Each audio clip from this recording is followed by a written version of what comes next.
We just hit our first 50K month. Woohoo! And we did the exact opposite of what you'd expect people to do when they're stuck in business. We didn't add more services, we didn't chase more clients, and we certainly did not hire on a team. Instead, we cut everything. We even turned down a project that could have paid us $8,000. And when I said no to that $8,000, Tams genuinely thought I'd lost my mind. Lost it. I mean, $8,000. Nick, $8,000. But then we made one call that honestly felt like we were going to kill our business. But that was the one decision that we made that actually changed everything for us. So in this story, we're going to be sharing our full story. So if you're building something online, something similar to what we're doing, and you're kind of stuck at a plateau and you're not sure where to go, perhaps our story will be able to help you save a few years of mistakes. Disclaimer. We are not any gurus. This ain't no playbook. This is just our personal experience, our lessons, and the steps that we went through to get to where we are today. So let's rewind to where this adventure actually began. When we first began, we just wanted to make around $5,000 per month so that we could actually quit our jobs and start traveling around the world and living life on our own terms. Since we had zero online skills, we basically had to keep our strategy super simple. We just had to learn a whole bunch of things that could pay us online and say yes to any opportunity that came our way. Any projects, any clients, and any budget. We just said yes to everything so that we could learn as quick as we can and gain as much experience and confidence in the process. Was it messy? Absolutely. But it paid the bills and it gave us the freedom that we were looking for. And honestly, life was pretty good when we were hitting $15,000 per month consistently. We had already traveled to over 37 countries by then. While living this lifestyle, we were still able to invest over 80% of our income every single month. We were happy, but at the same time extremely frustrated because we just couldn't seem to figure out how to scale past $15,000 to $20,000 per month without hiring on a team or working ourselves to the bone. Then about 18 months ago, I heard something absolutely insane on a podcast. A solo freelancer earning over $100,000 per month, working only 4 to 6 hours per day with no team, just him and a laptop. When I told Tams about it, we had the same reaction. Disbelief. I mean, $100,000 per month with no team, working only 4 to 6 hours a day just didn't add up. It just didn't fit into our tiny worldview because we were working similar hours to him, but only earning around $15,000 to $20,000 per month. But here's the thing about belief gaps. You can't see what is possible until you've actually seen it done before. The more we dug into it, the more we found other people doing the same thing as that freelancer. That's when our belief gap started shrinking. And I won't lie, after that podcast, it really lit a fire underneath us.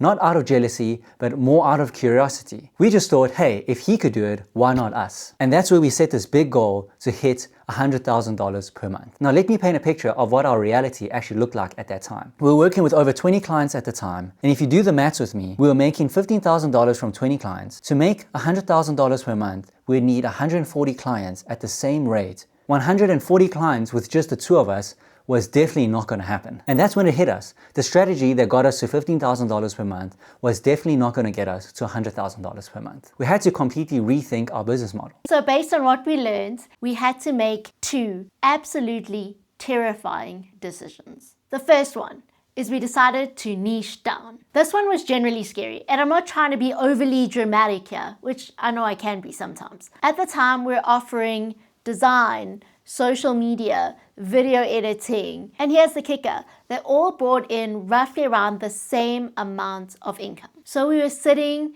going in absolute circles over and over and over again. Which service should we cut? And what happens if we choose the wrong one? And then finally, we'd sit down and make a decision. We're going all in on design. We felt good about a decision, and the universe comes crashing down and says, hey, I'm going to test your resolve and offer you this really, really good video editing deal. And we take it again and again and again.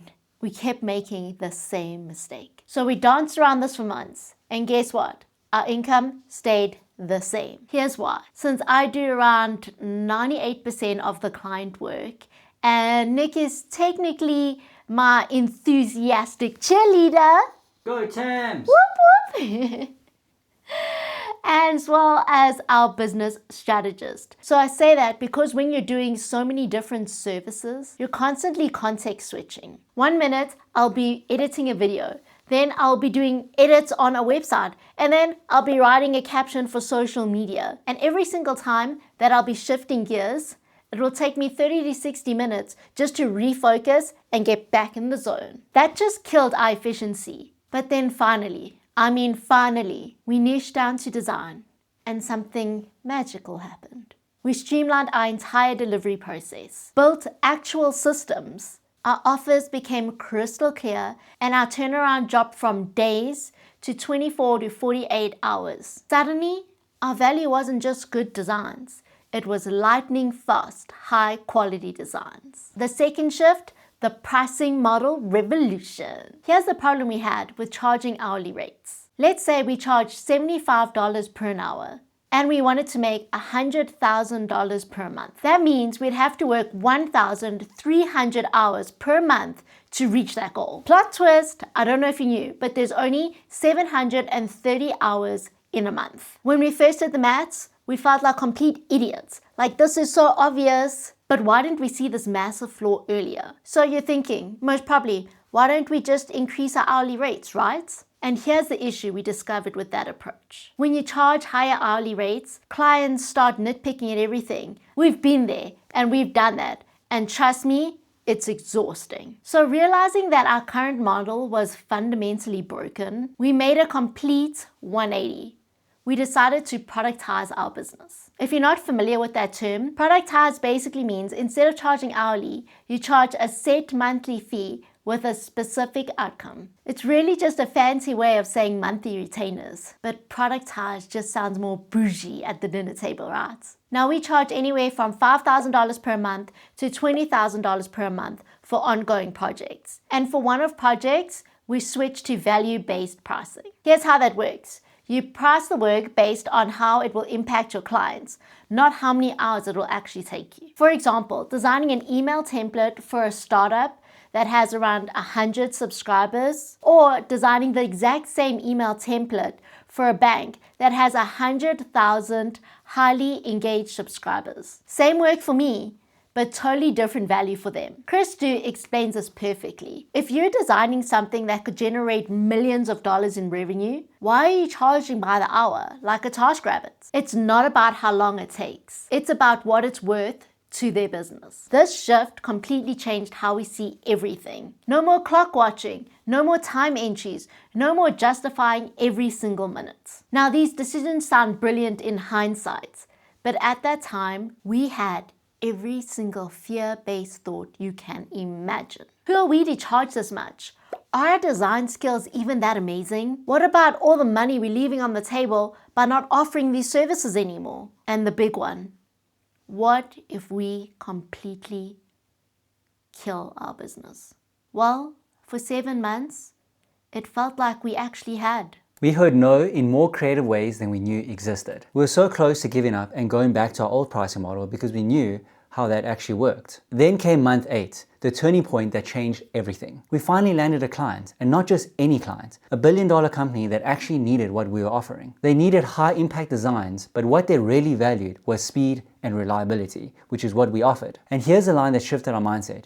You're more expensive than the current designers that we currently work with, but you deliver in 1 to 2 days what other designers that we work with take 1 to 2 weeks, and we're more than happy to pay for that. That one sentence, as I said, changed our entire perspective. We realized that we weren't getting rejected by the other clients because we weren't good at what we do. We were just fishing in the wrong pool. We were talking to small businesses that generally loved what we were doing and loved the speed and reliability that we offered. But unfortunately, they just couldn't justify the return on investment. For a small business, a delayed design might be irritating, but it doesn't really move the revenue needle for them. But for a billion-dollar brand, every day that a campaign is delayed, it would cost them more than what they'll be paying us for the entire project. For them, speed isn't just a nice to have, it's a requirement. And that's what high value clients are willing to pay a premium price for. A few months later, we hit our first 50K month. But here's the thing, $50,000 didn't solve all our problems. In fact, it taught us hard lessons that no amount of money could have prepared us for. Lessons we learned the hard way. Lesson 1, no level in business fixes the emotional roller coaster.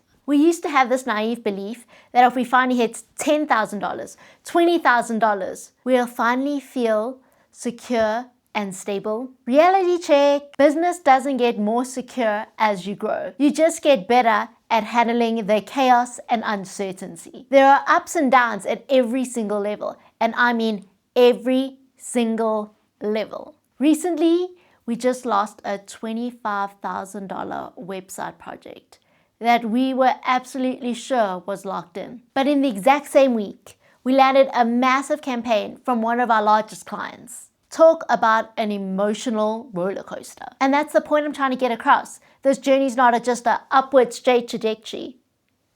And it never will be. We used to let setbacks like that crush us for days and sometimes weeks at a time. Not good, I know, but we'd spiral into self-doubt and start questioning everything. But now, we feel it, we process it, and let it go. Because we've learned that momentum isn't always about winning. It's about how quickly you can bounce back from losses. And the better you get at staying grounded and focused through the ups and the downs, the faster you'll grow and the better the whole experience feels. Lesson 2, you've got to build your base first. This one's crucial, and honestly, we've seen so many people try to skip this step and wonder why they're struggling. You absolutely need to have enough clients being able to cover your lifestyle before you start making dramatic changes to your business model. Here's what I mean. If you have 0 clients and start charging premium prices straight out the gate, you're going to have massive pressure put on yourself. And that pressure will probably force you to quit even before you get started. What we've realized is that larger clients have longer sales cycles. That's fancy business talk for saying it takes forever to close them. So we're honestly grateful before we decided to niche down and change our whole business model that we actually had a stable foundation of clients behind us. Because even though we were frustrated during those 7 months of constantly hearing no, we never felt desperate or panicked. The financial cushion didn't just cover our expenses, it covered our confidence. And confidence is what you need when you're trying to charge premium prices. So if you're watching and you're wondering, what does this actually mean for you? Here's how we'd break it down based on where you are right now. If you're just getting started and you have no skills and no clients, the strategy is simple. Just say yes to everything. And I mean everything. Even if it's messy, even if it's late night projects, even if it's small budget projects, just say yes to every opportunity that comes your way. Because that's exactly how you'll learn fast and build momentum. Get your reps in, get your bills covered, and don't worry about being perfect. Just focus on getting profitable first. And if you're around the $10,000 to $15,000 mark, this is a crucial tipping point for you. You've already proven that people will pay for your work, and right now you've got momentum on your side. So it's time to get strategic about saying no to stuff that's going to be slowing you down so that you can build a model that actually scales without stealing your freedom. That means simplifying your offers, prioritizing your most valuable service, starting to shift from selling your time to selling outcomes, and beginning to fish in a completely different pond. Look, this is just our story, and we're not really saying that this is the right way or it's the only way. But this is what has worked for us. And honestly, we're still learning as we go. If any of this resonated with you and you're building something similar to us, I'd highly recommend that you subscribe to our newsletter. We'll be sharing real-time updates of us pursuing our goal of $100,000 per month while we're traveling the world, as well as trying to keep our business lean and mean. And if you're a business owner or a marketing director that needs reliable, fast design services, feel free to book a call with us in the link in the description below. We'll keep documenting the highs, the lows, and everything in between. We'll see you guys in the next one. Why? Because we just couldn't seem... Why? Because we couldn't seem to figure out why. I'm gonna die. I need a teleprompter. We have used this native belief that once we've hit $10,000, $20,000. This native belief, it's naive. Naive belief. Native, I was like, what belief is that? Description below for you to book a call with us. Ciao.